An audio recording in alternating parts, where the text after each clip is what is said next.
नमस्कार साथियों, स्वागत है आपके अपने YouTube चैनल पर। आज हम पॉलिटी के MCQ करने वाले हैं, जिसकी आज क्लास 1 है। यह सभी एग्जाम के लिए महत्वपूर्ण क्लास है। इसमें हम टोटल यानी पॉलिटी के 40 एक दिन में हम 40 प्रश्न करेंगे। यह हमारे 10 सेट होंगे। टोटल हमारे पॉलिटी के 400 प्रश्न को सॉल्व करेंगे। कितने? 10 टेस्ट में। यह टेस्ट यानी प्रैक्टिस सेट आपका हर रोज शाम को 5 बजे आपको मिलेगा। तो इसमें हमारे टोटल 400 प्रश्न पॉलिटी के हो जाएंगे यानी संविधान के।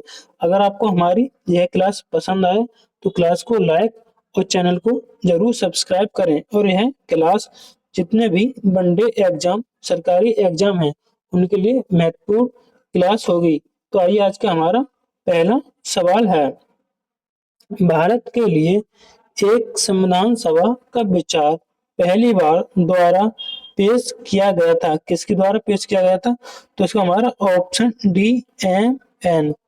इसका हमारा ऑप्शन डी एम रॉय द्वारा पेश किया गया था। कब पेश किया गया था? तो यह 1934 में एम रॉय द्वारा पेश किया गया था। यह वामपंथी आंदोलन के प्रखर नेता थे।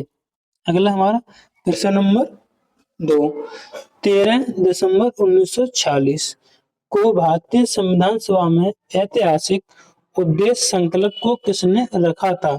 तो इसका हमारा ऑप्शन ए जवाहरलाल नेहरू ने रखा था 13 दिसंबर 1946 को। लेकिन 22 जनवरी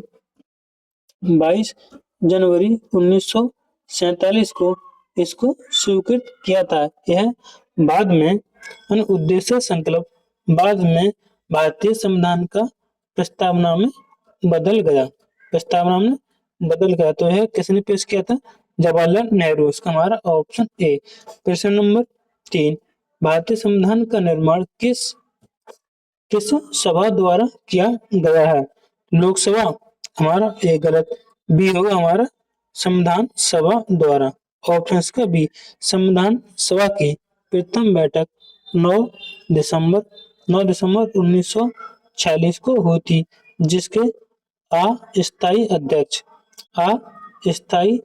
अध्यक्ष डॉक्टर सचिन सिन्हा थे। फिर उसके बाद 11 दिसंबर 1946 को होती है। फिर इसके स्थायी अध्यक्ष डॉक्टर राजेंद्र प्रसाद होते हैं। फिर उसके बाद 13 दिसंबर 1946 को होती है। 13 दिसंबर 1946 को पंडित जवाहरलाल नेहरू ने उद्देश्य संकल्प पेश किया था, जो बाद में जाकर प्रस्तावना में परिवर्तन हो जाता है। तो भारतीय संविधान का निर्माण संविधान सभा द्वारा हुआ। तो इसका हमारा ऑप्शन बी सही। प्रश्न नंबर 4, भारतीय संविधान को किस दिन अंगीकृत अधिनियमित और आत्म समर्पित किया गया? यानी मार्क्सिस्ट शुक्ल सप्तमी संवत 2008। तो हमारा ये वाला इसमें गलत है। तो इसका हमारा ऑप्शन बी होगा मिति मार्क्सिस्ट शुक्ल सप्तमी संवत 2006 विक्रमी। इसका हमारा ऑप्शन बी सही। यानी यह कब क्या है? 26 नवंबर 1949 को अंगीकृत किया गया था। यानी इसका हमारा ऑप्शन बी सही। अगला प्रश्न नंबर 5, भारत एक गणतंत्र है। इसका अर्थ क्या है? सभी मामलों में अंतिम अधिकार जनता के पास। तो हमारा इसमें गलत। भारत में संसदीय शासन व्यवस्था, ये गलत। भारत में वंशानुगत शासन नहीं है। यानी इसका हमारा ऑप्शन सी होगा। ऑप्शन सी सही जवाब। अगला प्रश्न नंबर 6, भारत का संविधान सभा द्वारा प्रारूपित किया गया और 16 मई 1946 को कैबिनेट मिशन प्लान के अंतर्गत इसे कार्यान्वित किया गया। उस समय संविधान सभा संविधान सभा की कुल संख्या कितनी थी?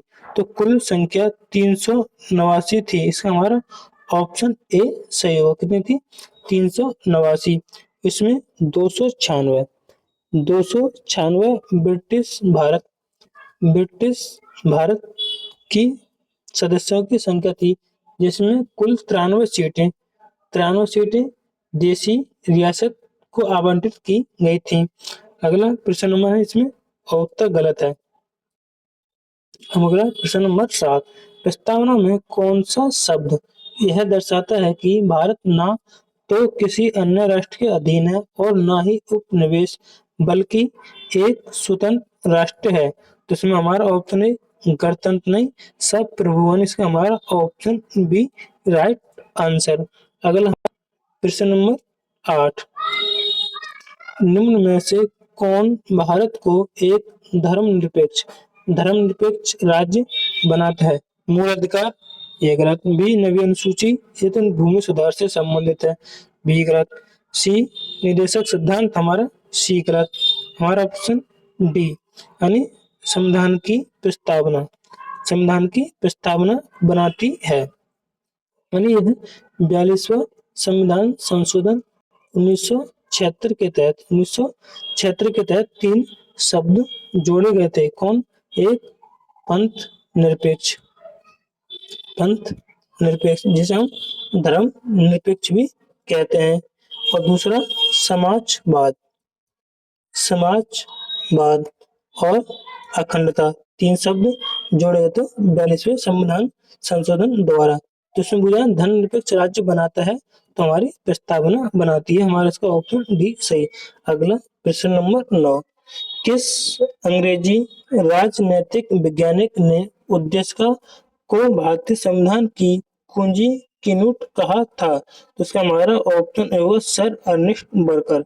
इसका हमारा ऑप्शन ए सही।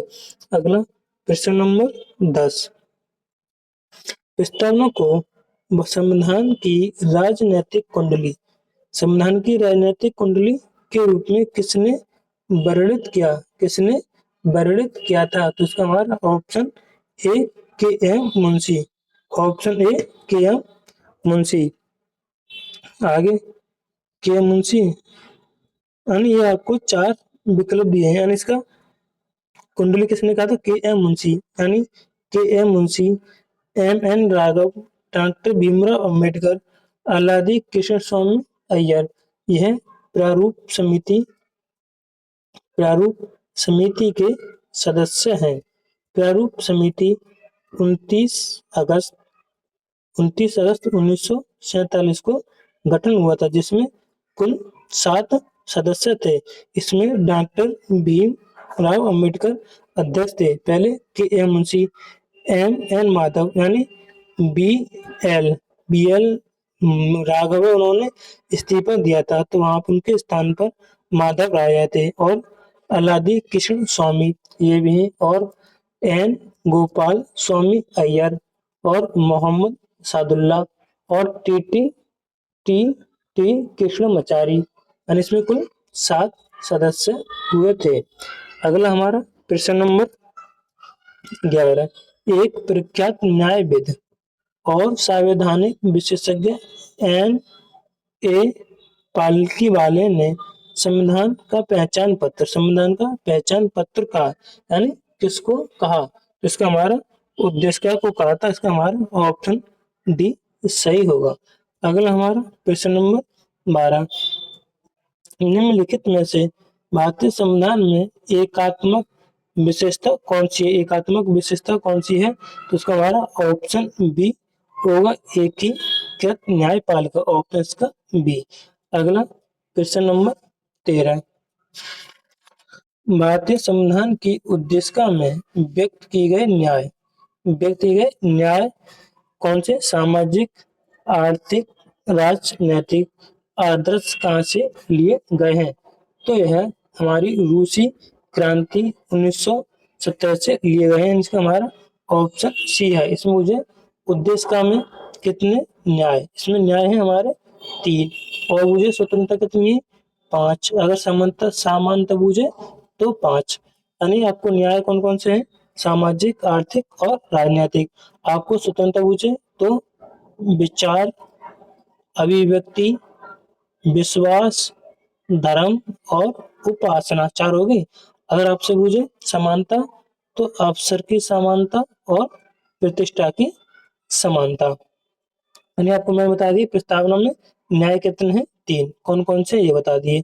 स्वतंत्रता कितनी है, पांच। कौन कौन सी मैंने आपको ये बता दिए। और समानता बता दी कौन कौन सी है, कितनी है, दो। आपको प्रस्तावना में से याद रहना है। अगला हमारा प्रश्न नंबर 14। चौदह भारत के संविधान को 1946 की कैबिनेट मिशन योजना के तहत गठित एक संविधान सभा द्वारा तैयार किया गया था। इस संविधान सभा को तैयार करने में कितनी समितियां थीं, तो 13 समिति। इसका हमारा ऑप्शन सी सही जवाब, ऑप्शन सी 13 समिति। अगला हमारा क्वेश्चन नंबर 15। निम्नलिखित में से कौन सा संविधान सभा के बारे में सही है। ए संविधान का मसौदा तैयार करना ही संविधान सभा का एकमात्र कार्य था। इसमें कहना है संविधान सभा का एकमात्र काम था संविधान को तैयार करना। तो ये वाला इसका ऑप्शन एन ए सही है। एक बार जब संविधान अस्तित्व में आता है संविधान सभा को भंग कर दी जाती है। तो ये भी हमारा सही है, यानी इसमें ए और बी दोनों सही, यानी हमारा ऑप्शन सी सही। अगला क्वेश्चन नंबर 16। 9 दिसंबर 1946 को नई दिल्ली संविधान सभा की पहली बैठक संविधान सभागृह में हुई, जिसे अब कहा जाता है। तो इससे हमारा ऑप्शन बी संसद भवन का केंद्रीय कहा जाता है। इसका हमारा ऑप्शन सी सही जवाब। आपको बताइए मैंने 9 दिसंबर, 11 दिसंबर और 13 दिसंबर 1946 को। 1946 तो ये 1940 ए बी। तो यहाँ पर अस्थायी अध्यक्ष कौन थे, सच्चिदानंद सिन्हा। और स्थायी अध्यक्ष कौन थे, डॉक्टर राजेंद्र प्रसाद।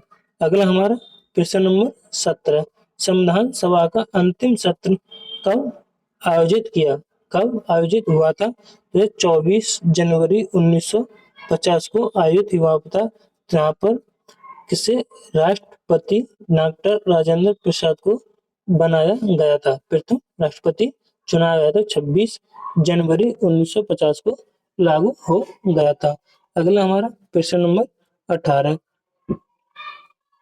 ने पहली बार, यानी यहाँ पर डैश डैश है, ने पहली बार विधायिका में द्विसदनीय व्यवस्था लागू की थी। तो भारत सरकार अधिनियम 1919, यहाँ पर होगा भारत सरकार अधिनियम 1919 ने पहली बार विधायिका में द्विसदनीय व्यवस्था लागू की। और इसका हमारा ऑप्शन ए सही जवाब, ऑप्शन ए। अगला हमारा प्रश्न नंबर 19। संविधान में हमारे राष्ट्र का उल्लेख किस नामों से किया गया है। तो इससे हमारा इंडिया अर्थात भारत। इसका हमारा ऑप्शन ए है। यह हमारा भाग एक में संघ और उसका राज्य क्षेत्र से संबंधित है, जिसमें हमारे अनुच्छेद यानी आर्टिकल 1 से 4 तक हैं। तो हमारे आर्टिकल 1 में भारत, इंडिया अर्थात भारत, यह नाम बताए गए हैं आर्टिकल 1 में। आर्टिकल 2 में नए राज्य का प्रवेश, यानी कोई दूसरे देश से, जैसे पाकिस्तान से कोई भूमि हम शामिल करें तो वह आर्टिकल 2 के तहत शामिल करेंगे। और आर्टिकल 3 अनुच्छेद 3 में हम किसी भी राज्य का नाम परिवर्तन या किसी राज्य की सीमा या जिला को काटकर नया राज्य बना सकते हैं अनुच्छेद 3 के तहत। और अनुच्छेद 4 यह संसद को है नियम बनाना, इनको लागू करना। अगला हमारा 20। निम्नलिखित में से कौन भारत को धर्मनिरपेक्ष राज्य वर्णित करता है। तो यह पीछे मैंने आपको बताया था, क्योंकि 42वें संविधान संशोधन 1976 के द्वारा धर्मनिरपेक्ष और अखंडता, समाजवाद 3 शब्द जोड़े गए थे। और 42वें संविधान संशोधन को हम लघु संविधान के नाम से जानते हैं। तो इसका हमारा ऑप्शन बी होगा, संविधान की प्रस्तावना, ऑप्शन बी। अगला प्रश्न नंबर 21, निम्नलिखित शब्दों में से कौन सा शब्द सन 1975 में भारतीय संविधान की प्रस्तावना में उल्लेखित नहीं था? इसमें 1975 में, तो हमारे 1976 42वें संविधान संशोधन के तहत 3 शब्द जोड़े गए थे। एक अखंडता, समाजवाद, धर्मनिरपेक्ष या अंतरनिरपेक्ष, तो उसका हमारा ऑप्शन डी होगा, ऑप्शन डी। यानी ये 1975 में नहीं था अखंडता शब्द। अगला प्रश्न नंबर 22, किस बरस समाजवाद, पंथ निरपेक्षता और अखंडता शब्द प्रस्तावना में शामिल किए गए थे? तो ये 42वें संविधान 1946 का हमारा ऑप्शन डी होगा, ऑप्शन डी। अगला प्रश्न नंबर 23, भारतीय संविधान की प्रस्तावना में भारत को किस रूप में घोषित किया गया है? तो इससे हमारा ऑप्शन सी ए सार्वभौमिक, समाजवादी, धर्मनिरपेक्ष, प्रजातांत्रिक, गणतंत्र है। इसका हमारा ऑप्शन सी बिल्कुल सही जवाब, ऑप्शन सी। अगला प्रश्न नंबर 24, भारत एक गणतंत्र है, इसका अर्थ क्या है? तो इसका अर्थ है भारत में भाषानुसार शासन नहीं है। इसका हमारा ऑप्शन सी सही जवाब, ऑप्शन सी। अगला प्रश्न नंबर 25, भारत के संदर्भ में इनमें से कौन धर्म निरपेक्ष शब्द का सही भाव व्यक्त करता है? भारत में अनेक धर्म है, ये नहीं। भारतीयों को धार्मिक स्वतंत्रता प्राप्त है, तो ये वाला गलत। धर्म पालन व्यक्ति की इच्छा पर निर्भर करता है, इसमें ये गलत है। भारत में राज्य का कोई धर्म नहीं है, इसका हमारा ऑप्शन डी बिल्कुल सही जवाब, ऑप्शन इसका डी। अगला प्रश्न नंबर 26, निम्नलिखित में से कौन सा शब्द भारत के संविधान की प्रस्तावना में उल्लेख नहीं है? तो समाजवादी है, पंथ निरपेक्ष है, प्रभुत्व संपन्न है, लोक कल्याण नहीं है। इसका हमारा ऑप्शन डी सही जवाब होगा। यो भारत के संविधान की प्रस्तावना में उल्लेख नहीं है लोक कल्याण। तो हमारा अगला प्रश्न 27, भारतीय संविधान की प्रस्तावना में निम्नलिखित में से किस स्वतंत्रता का वर्णन नहीं है? किस स्वतंत्रता का वर्णन नहीं है? तो विचार की स्वतंत्रता, इसका भी वर्णन है। विचार प्रकट करने की स्वतंत्रता, ये भी वर्णन है। विश्वास की प्रस्तावना, ये भी है। यानी इसमें मुझे स्वतंत्रता का वर्णन नहीं है प्रस्तावना में। तो इसका हमारा आर्थिक स्वतंत्रता, ये नहीं है। स्वतंत्रता में आर्थिक न्याय होता तो आर्थिक न्याय सही होता है, इसमें स्वतंत्रता, तो ये बढ़ित नहीं, तो हमारा इसका ऑप्शन डी सही होगा। अगला प्रश्न नंबर 28, भारतीय संविधान का कौन सा भाग संविधान की आत्मा कहलाता है? संविधान की आत्मा कहलाता है, तो इसका हमारा उद्देश्य का, ऑप्शन इसका सी होगा, उद्देश्य का।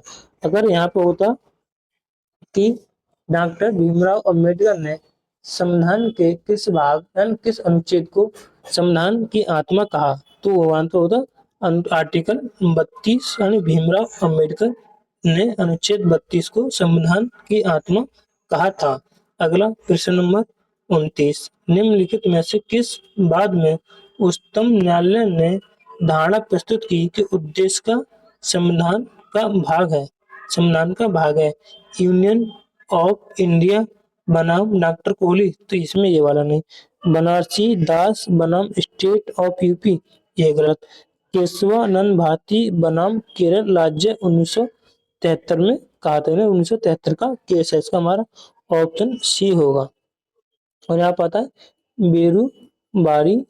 बेरुवारी यूनियन केस जो है 1960 का, तो इसमें कहा गया था कि प्रस्तावना मूल संविधान का हिस्सा नहीं है। किसमें कहा गया था? बेरुवारी यूनियन संघ 1960 में कहा गया था कि प्रस्तावना भारतीय संविधान का हिस्सा नहीं है। और केशवानंद भारती बनाम केरल राज्य 1973 में कहा गया था कि प्रस्तावना संविधान का हिस्सा है। तो हमारा अगला प्रश्न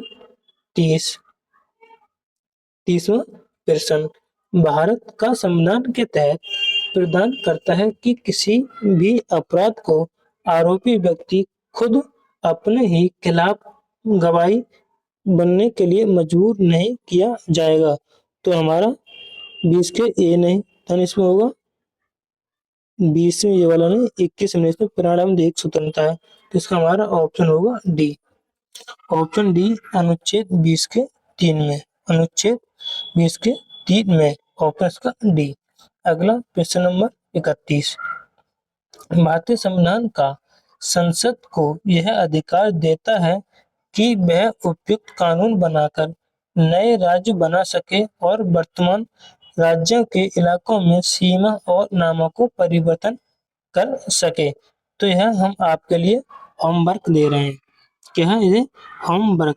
इसको आपको आंसर कमेंट करके जरूर बताएं कि इसका आंसर कौन होता है, क्योंकि मैंने अभी आपको भाग 1 में 4 अनुच्छेद पढ़ाए थे, तो मैंने आपके 4 अनुच्छेद के बारे में बताया था, तो इसको आपको कमेंट करके जरूर बताएं। हमारा प्रश्न नंबर 32। प्रश्न नंबर 32। निम्नलिखित में से किस पद्धति से किसी भारतीय व्यक्ति की नागरिकता रद्द नहीं की जा सकती? तो रद्द 3 प्रकार से होती है, यानी वह त्याग दे तो रद्द हो जाएगी, अन्य देश की नागरिकता ग्रहण करे तो हो जाएगी, और वंचित करे तो हो जाएगी। देशी कारण से नागरिकता रद्द नहीं की जा सकती, यानी इसका हमारा ऑप्शन डी। अगला प्रश्न नंबर 33। निम्नलिखित में से कौन सा कृत्य किसी भारतीय की नागरिकता रद्द करा सकता है? नागरिकता रद्द करा सकता है। हमारा ए, नागरिक ने संविधान के प्रति निष्ठाहीन दर्शाई हो तो उसकी नागरिकता रद्द हो जाएगी। नागरिक ने युद्ध के समय गैर कानूनी तरीके से शत्रु के साथ संपर्क साधा हो तो भी उसकी नागरिकता रद्द हो जाएगी, यानी इसके हमारे दोनों ही कथन सही है, ए और बी दोनों सही, इसका हमारा ऑप्शन बी। अगला हमारा अब यहाँ से भाग 3। भाग 3 इसमें अनुच्छेद 12 से 35 है, तो उसमें होगा हमारा प्रश्न नंबर 34, मौलिक अधिकार। प्रश्न नंबर 4, मौलिक अधिकार कभी भी निलंबित नहीं किया जा सकते। तो मौलिक अधिकार जब आपातकाल लागू होता है तो उसके तहत इन्हें निलंबित किया जाता है, लेकिन हमारा अनुच्छेद 20 और 21 निलंबित नहीं किया जा सकता, तो निलंबित किया जा सकता है। प्रधानमंत्री के निर्देश से निलंबित हो सकते तो निलंबित हो जाएंगे, राष्ट्रपति इच्छा पर निलंबित हो सकते, ये भी हो सकता है। आपातकाल स्थिति में निलंबित नहीं किए जा सकते, निलंबित नहीं किए जा सकते, इसमें हमारे 20 और 21 निलंबित नहीं की जा सकती, तो इसका हमारा ऑप्शन डी सही होगा। अगला प्रश्न नंबर 35।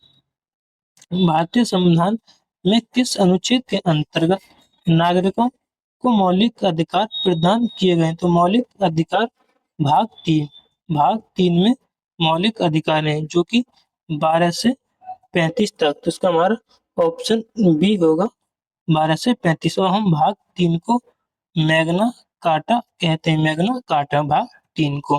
प्रश्न नंबर 36। भारतीय संविधान के किस भाग को मैग्ना कार्टा कहा जाता है? तो भाग 3 को मैग्ना कार्टा कहा जाता है, इसका हमारा ऑप्शन डी होगा, ऑप्शन डी।